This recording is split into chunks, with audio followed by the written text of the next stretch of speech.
Hi ಸ್ನೇಹಿತರೆ, ಶ್ರೀ ಭಾಗ್ಯ V ಲವ್ಸ್ಗೆ ಸ್ವಾಗತ. ನಾನಿವತ್ತು ವರಮಹಾಲಕ್ಷ್ಮೀ ದೇವಿಗೆ ಬ್ಲೌಸ್ ಪೀಸಿಂದ ಹೇಗೆ ಅಲಂಕಾರ ಮಾಡ್ಕೋಬಹುದು ಅನ್ನೋದನ್ನು ನಿಮ್ಮೊಟ್ಟಿಗೆ ಶೇರ್ ಮಾಡ್ಕೊಳ್ತಾ ಇದ್ದೀನಿ. ನಾನಿಲ್ಲಿ ಒಂದು ಬ್ಲೌಸ್ ಪೀಸನ್ನು ತೊಗೊಂಡು ಪ್ಲೀಟ್ಸನ್ನು ಮಾಡ್ಕೊಳ್ತಾ ಇದ್ದೀನಿ. ಬ್ಲೌಸ್ ಪೀಸ್ ತುದಿಯಿಂದ ಪ್ಲೀಟ್ಸನ್ನು ಮಾಡಿಕೊಂಡು ಬ್ಲೌಸ್ ಪೀಸ್ ತುದಿ ಏನು ಪ್ಲೀಟ್ಸ್ ಮಾಡ್ಕೊಂಡಿದೆ ಆ ತುದಿಗೆ ಒಂದು ಕ್ಲಿಪ್ಪನ್ನು ಹಾಕ್ಕೊಂಡು ನಂತರ ಪ್ಲೀಟ್ಸ್ಗಳನ್ನ ಕಂಟಿನ್ಯೂ ಮಾಡ್ಕೊಳ್ತಾ ಇದ್ದೀನಿ. ಕೆಲವು ಬ್ಲೌಸ್ ಪೀಸು ಎರಡು ಕೈಗಳಿಂದ ಪ್ಲೀಟ್ಸ್ ಮಾಡಿದಾಗ ನೀಟಾಗಿ ಪ್ಲೀಟ್ಸು ಕೂತ್ಕೊಳ್ಳುತ್ತೆ. ಇನ್ನು ಕೆಲವು ಬ್ಲೌಸ್ ಪೀಸ್ಗಳು ನೀಟಾಗಿ ಪ್ಲೀಟ್ಸನ್ನು ಕೂತ್ಕೊಳ್ಳಲ್ಲ. ಅಂಥ ಬ್ಲೌಸ್ ಪೀಸ್ಗೆ ನೀವು ಸ್ಟಾರ್ಟಿಂಗಿಂದನೇ ಪ್ಲೀಟ್ಸನ್ನು ಮಾಡಿ ಸ್ವಲ್ಪ ದೂರಕ್ಕೆ ಪ್ಲೀಟ್ಸ್ಗಳನ್ನ ಅರೇಂಜ್ ಮಾಡಿಬಿಟ್ಟು ಕ್ಲಿಪ್ಗಳನ್ನ ಸೇರಿಸ್ಕೊಳ್ಳಿ. ನಾನು ಇದೇ ರೀತಿಯಾಗಿ ಬ್ಲೌಸ್ ಪೀಸ್ ಪೂರ್ತಿಯಾಗಿ ಪ್ಲೀಟ್ಸನ್ನು ಮಾಡಿಬಿಟ್ಟು ಕ್ಲಿಪ್ಪನ್ನು ಸೇರಿಸ್ಕೊಳ್ತಾ ಇದ್ದೀನಿ. ಕ್ಲಿಪ್ಪು ಅಥವಾ ಬಟ್ಟೆ ಪಿನ್ನನ್ನು ನೀವಿಲ್ಲಿ ಸೇರಿಸ್ಕೋಬಹುದು. ಬ್ಲೌಸ್ ಪೀಸು ಪ್ಲೀಟ್ಸ್ ಮಾಡ್ಕೊಂಡಿದ್ದಾಗಿದೆ. ಈಗ ದೇವಿಗೆ ಹೇಗೆ ಅಲಂಕಾರ ಮಾಡೋದು ಅಂತ ನೋಡೋಣ. ನೀವು ಎಲ್ಲಿ ದೇವರನ್ನು ಕೂರಿಸ್ತೀರಾ ಅಲ್ಲಿ ಪೀಠನ ಇಟ್ಕೊಳ್ಳಿ. ಆ ಜಾಗನ ಸ್ವಚ್ಛ ಮಾಡಿಕೊಂಡು ಪೀಠನ ಇಟ್ಕೊಂಡು ಪೀಠದ ಮೇಲೆ ರಂಗೋಲೆಯನ್ನು ಹಾಕ್ಕೋಬೇಕಾಗತ್ತೆ. ರಂಗೋಲೆಯನ್ನು ಹಾಕ್ಕೊಳ್ಳಿ. ನಿಮಗೆ ಅಷ್ಟದಳ ಪದ್ಮ ರಂಗೋಲೆ ಬಂದರೆ ಅದೇ ರಂಗೋಲೆಯನ್ನು ಹಾಕ್ಬೋದು, ಅಥವಾ ಈ ರೀತಿ ಒಂದು ರಂಗೋಲೆಯನ್ನು ಹಾಕಿ ರಂಗೋಲಿಗೆ ಅರಿಶಿನ ಕುಂಕುಮವನ್ನು ಸೇರಿಸ್ಕೋಬೇಕಾಗತ್ತೆ. ಅಕ್ಕಿ ತುಂಬಿಸಿರುವಂಥ ತಟ್ಟೆಯನ್ನು ಇಟ್ಕೊಳ್ಳಿ. ತಟ್ಟೆ ಮೇಲೆ ನಾನು ಇಲ್ಲಿ ರಂಗೋಲೆಯನ್ನು ಹಾಕಿಲ್ಲ. ನೀವು ಕುಂಕುಮದಿಂದ ರಂಗೋಲೆಯನ್ನು ಹಾಕ್ಕೊಂಡು ಅದಕ್ಕೂ ಸಹ ಅರಿಶಿನ ಕುಂಕುಮ ಅಕ್ಷತೆಯನ್ನು ಸೇರಿಸ್ಕೊಳ್ಳಿ. ನಂತರ ಕಳಶದ ಚೊಂಬು ಅಥವಾ ಕಳಶದ ಬಿಂದಿಗೆಯನ್ನು ಇಟ್ಕೊಂಡು ಅದಕ್ಕೆ ಶುದ್ಧವಾದ ನೀರನ್ನು ಸೇರಿಸ್ಕೊಳ್ಳಿ. ಮಡಿಯಿಂದ ತುಂಬಿಸ್ಕೊಂಡಿರುವಂಥ ನೀರನ್ನು ಸೇರಿಸ್ಕೋಬೇಕು. ನಂತರ ಅದಕ್ಕೆ ಅರಿಶಿನ ಕುಂಕುಮವನ್ನು ಸೇರಿಸ್ಕೊಳ್ಳಿ. ಹಾಗೆ ತುಳಸಿ ದಳ, ಅಕ್ಷತೆ, ಗಂಧ, ಗೋವಿನ ಮೂತ್ರವನ್ನು ಸೇರಿಸ್ಕೋಬೇಕಾಗತ್ತೆ. ಲಕ್ಷ್ಮೀ ದೇವಿ ಗೋವಿನ ಮೂತ್ರದಲ್ಲಿ ಇರ್ತಾರೆ ಅಂತ ಹೇಳ್ತಾರೆ. ಅದಕ್ಕೋಸ್ಕರ ಅಡಿಕೆ, ದಕ್ಷಿಣೆಯನ್ನು ಸೇರಿಸ್ಕೋಬೇಕಾಗತ್ತೆ. ಅಂದರೆ ನಾಣ್ಯನ ಸೇರಿಸ್ಕೋಬೇಕು. ನಿಮ್ಮ ಹತ್ರ ಯಾವ ನಾಣ್ಯ ಇರುತ್ತೆ ಅದೇ ನಾಣ್ಯನ ಸೇರಿಸ್ಕೊಳ್ಳಿ.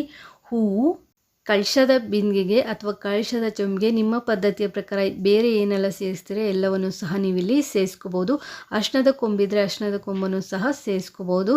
ನಂತರ ನಾವೇನು ಪ್ಲೀಟ್ಸನ್ನು ಮಾಡ್ಕೊಂಡಿರ್ತೀವಿ ಬ್ಲೌಸ್ ಪೀಸನ್ನು ಕಳಶದ ಹಿಂಭಾಗದಿಂದ ಮುಂದ್ಗಡೆಗೆ ತೊಗೊಬಂದು ನಾವು ಪ್ಲೀಟ್ಸ್ಗಳನ್ನ ಬಟ್ಟೆ ಪಿನ್ನನ್ನು ಸೇರಿಸ್ಬಿಟ್ಟು ಸೆಕ್ಯೂರ್ ಮಾಡ್ಕೋಬೇಕಾಗತ್ತೆ. ಎರಡೂ ಸೈಡಿನ ಪ್ಲೀಟ್ಸನ್ನು ಬಟ್ಟೆ ಪಿನ್ ಒಳಗಡೆ ಸೇರಿಸಿ ನಾನಿಲ್ಲಿ ಸೆಕ್ಯೂರ್ ಮಾಡ್ಕೊಂಡಿದ್ದೀನಿ. ನಂತರ ಪ್ಲೀಟ್ಸಿಗೆ ಹಾಕಿರುವಂಥ ಕ್ಲಿಪ್ಪನ್ನು ರಿಮೂವ್ ಮಾಡಿಬಿಟ್ಟು ಪ್ಲೀಟ್ಸನ್ನು ಇಲ್ಲಿ ಸ್ಪ್ರೆಡ್ ಮಾಡ್ಕೊಳ್ಳಿ. ನೀಟಾಗಿ ಪ್ಲೀಟ್ಸನ್ನು ನಾವಿಲ್ಲಿ ಸ್ಪ್ರೆಡ್ ಮಾಡ್ಕೋಬೇಕಾಗತ್ತೆ.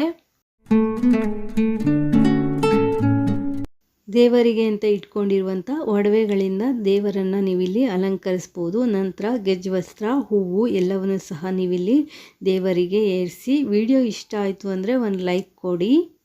ಹೊಸದಾಗಿ ಯಾರೆಲ್ಲ ಚಾನಲ್ ನೋಡ್ತಾ ಇದ್ದೀರಾ ಚಾನಲ್ನ ಸಬ್ಸ್ಕ್ರೈಬ್ ಮಾಡಿಕೊಂಡು ನೋಡಿ. ಪ್ಲೀಟ್ಸಿನ ಎರಡೂ ತುದಿಗಳು ಲಾಸ್ಟ್ ತುದಿ ಏನು ಬರುತ್ತೆ ಅವೆರಡೂ ತುದಿಗಳನ್ನ ನಾವು ಸೈಡಲ್ಲಿರುವಂಥ ಬ್ಲೌಸ್ ಪೀಸ್ಗೆ ಸೇರಿಸ್ಬಿಟ್ಟು ಗುಂಡು ಪಿನ್ನನ್ನು ನಾನಿಲ್ಲಿ ಸೇರಿಸ್ಕೊಳ್ತಾ ಇದ್ದೀನಿ. ಇನ್ನೂ ನೀಟಾಗಿ ಚೆನ್ನಾಗಿ ಕಾಣಿಸ್ಲಿ ಅಂತ ಹೇಳಿ ಪ್ಲೀಟ್ಸ್ಗಳನ್ನ ಮತ್ತೊಮ್ಮೆ ಅಲ್ಲಿ ನೀಟಾಗಿ ಸರಿ ಮಾಡ್ಕೊಳ್ಳಿ. ನೀಟಾಗಿ ಕಾಣಿಸ್ತಿದೆಯಾ ಅಂತ ನೋಡಿಕೊಂಡು ನೀಟಾಗಿ ಪ್ಲೀಟ್ಸ್ಗಳನ್ನ ನಾವಲ್ಲಿ ಸ್ಪ್ರೆಡ್ ಮಾಡ್ಕೋಬೇಕಾಗತ್ತೆ. ನಂತರ ಕಳಶದ ಚೊಂಬಿಗೆ ವೀಳ್ಯದೆಲೆ ಅಥವಾ ಮಾವಿನೆಲೆಯನ್ನು ಇಟ್ಕೋಬೋದು, ಅಥವಾ ಎರಡನ್ನೂ ಸಹ ಇಟ್ಕೋಬೋದು. ನಾನಿಲ್ಲಿ ಮಾವಿನೆಲೆ ಇಟ್ಟು ತೋರಿಸ್ತಾ ಇದ್ದೀನಿ.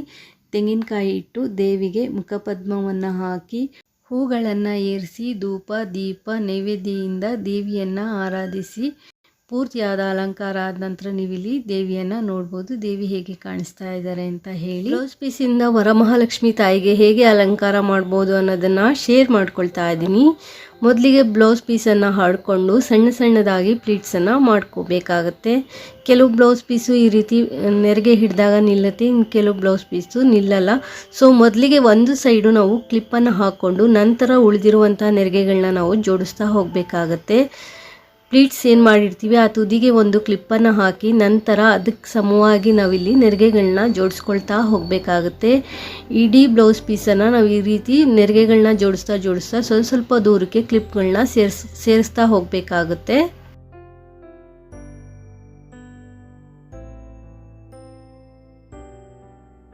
ಈ ವಿಡಿಯೋ ಇಷ್ಟ ಆದರೆ ಒಂದು ಲೈಕ್ ಕೊಡಿ. ಹೊಸದಾಗಿ ಯಾರೆಲ್ಲ ಚಾನಲ್ ನೋಡ್ತಾ ಇದ್ದೀರಾ ಚಾನಲ್ನ ಸಬ್ಸ್ಕ್ರೈಬ್ ಮಾಡ್ಕೊಂಡು ನೋಡಿ.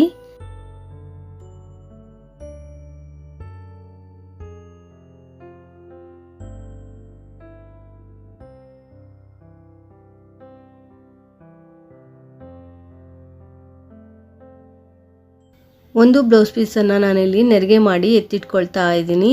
ಸೊ ಇನ್ನೊಂದು ಬ್ಲೌಸ್ ಪೀಸನ್ನು ನಾವು ಇದೇ ರೀತಿ ನೆರಿಗೆ ಮಾಡ್ಕೋಬೇಕಾಗುತ್ತೆ. ಅದೊಂದು ಸ್ವಲ್ಪ ದೊಡ್ಡದಾಗಿ ನೆರಿಗೆ ಮಾಡಿಕೊಂಡ್ರೂ ನಡೆಯುತ್ತೆ. 1 ಇಂಚು ಅಗಲ ಆಗುವಷ್ಟು ನೆರಿಗೆಗಳನ್ನ ಮಾಡಿಕೊಂಡು ನೆರಿಗೆಗಳಿಗೆ ಕ್ಲಿಪ್ಗಳನ್ನ ಸೇರಿಸ್ಕೊಳ್ಳಿ. ನೋಡಿ ಈ ಬ್ಲೌಸ್ ಪೀಸು ಎಷ್ಟು ಚೆನ್ನಾಗಿ ನೆರಿಗೆ ಅನ್ನೋದು ನಿಂತ್ಕೊಂಡಿದೆ ಅಂತ. ಇನ್ನೊಂದು ಬ್ಲೌಸ್ ಪೀಸು ಅಷ್ಟು ನೀಟಾಗಿ ನೆರಿಗೆ ಅನ್ನೋದು ನಿಲ್ತಿರಲಿಲ್ಲ. ಸೊ ಆ ಸಮಯದಲ್ಲಿ ಆ ರೀತಿ ನೀವು ಪ್ಲೀಟ್ಸ್ ಮಾಡ್ಕೋಬೇಕಾಗತ್ತೆ. ಚೆನ್ನಾಗಿ ಪ್ಲೀಟ್ಸ್ ನಿಲ್ಲುತ್ತೆ ಅಂದರೆ ಈ ರೀತಿ ನೆರಿಗೆ ಮಾಡ್ಕೋಬೇಕು.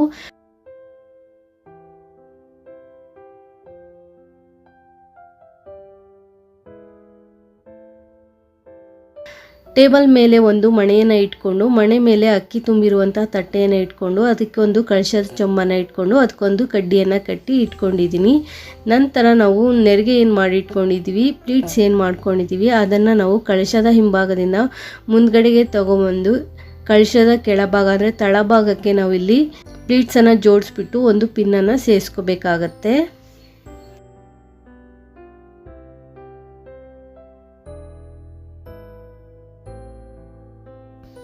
ಪ್ಲೀಟ್ಸ್ಗೆ ಹಾಕಿರುವಂಥ ಕ್ಲಿಪ್ಪನ್ನು ರಿಮೂವ್ ಮಾಡಿ ನೆರಿಗೆಗಳನ್ನ ಸ್ಪ್ರೆಡ್ ಮಾಡ್ಕೊಳ್ಳಿ.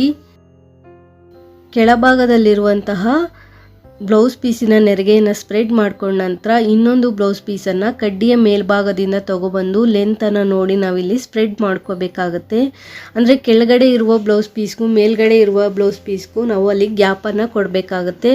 ಎರಡೂ ಸಹ ಹೈಲೈಟೆಡ್ ಆಗಿ ಕಾಣಿಸ್ಬೇಕು. ಆ ರೀತಿ ನೀವು ಗ್ಯಾಪನ್ನು ಕೊಟ್ಬಿಟ್ಟು ಬ್ಲೌಸ್ ಪೀಸಿನ ಒಂದು ನೆರಿಗೆಯನ್ನು ಹಿಡಿದ್ಬಿಟ್ಟು ಕೆಳಗಡೆ ಮತ್ತು ಮೇಲ್ಗಡೆ ನಾವು ಗುಂಡ್ಪಿನಿಂದ ಸೆಕ್ಯೂರ್ ಮಾಡ್ಕೋಬೇಕಾಗತ್ತೆ. ಆ ನೆರಿಗೆ ಅನ್ನೋದು ಎಲ್ಲೂ ಜಾರಬಾರ್ದು.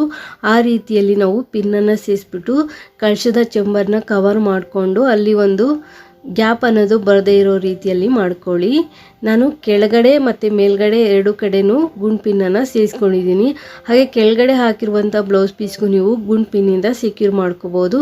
ನಂತರ ನೆರಿಗೆಗಳನ್ನ ನೀಟಾಗಿ ಸ್ಪ್ರೆಡ್ ಮಾಡ್ಕೋಬೇಕಾಗತ್ತೆ. ನೋಡಿ ಈ ರೀತಿ ಕಡ್ಡಿಯ ಮೇಲ್ಗಡೆನೂ ಸಹ ನೆರಿಗೆಗಳನ್ನೋದು ಸ್ಪ್ರೆಡ್ ಆಗಿರಬೇಕು.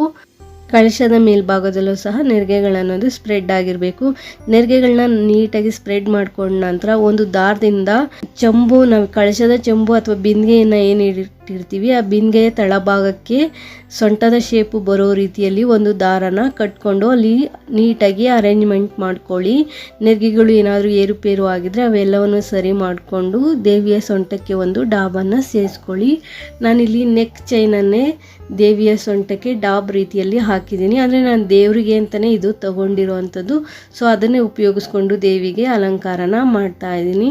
ಸೊ ನಿಮ್ಮ ಹತ್ರ ದೇವರಿಗೆ ಅಂತ ಇಟ್ಕೊಂಡಿರುವಂಥ ಒಡವೆಗಳಿಂದ ದೇವಿಯನ್ನು ಅಲಂಕರಿಸಿ ಮಾಂಗಲ್ಯ ಚೈನ್ ಎಲ್ಲವನ್ನು ಹಾಕಿ ಕಳಶದ ಚೆಂಬಿಗೆ ನೀರು, ಗಂಧ, ಅಕ್ಷತೆ, ಅರಿಶಿಣ, ಕುಂಕುಮ, ನಾಣ್ಯ, ಅಡಿಕೆ ಮತ್ತು ವೀಳ್ಯದೆಲೆ, ಮಾವಿನೆಲೆಯನ್ನು ಇಟ್ಟು ದೇವಿಗೆ ಮುಖಸಿರಿಯನ್ನು ಹಾಕಿ ಹೂಗಳಿಂದ ದೇವಿಯನ್ನು ಅಲಂಕರಿಸಿ ದೇವಿಯನ್ನು ಪೂಜೆಯನ್ನು ಭಕ್ತಿ ಮತ್ತು ಶ್ರದ್ಧೆಯಿಂದ ಮಾಡಿ. ಈ ವಿಡಿಯೋ ಏನಾದರೂ ಇಷ್ಟ ಆಯಿತು ಅಂದರೆ ಪ್ಲೀಸ್ ಒಂದು ಲೈಕ್ ಕೊಡಿ. ಹೊಸದಾಗಿ ಚಾನಲ್ ನೋಡೋರು ಸಬ್ಸ್ಕ್ರೈಬ್ ಮಾಡ್ಕೊಂಡು ನೋಡಿ. Thanks for watching this video.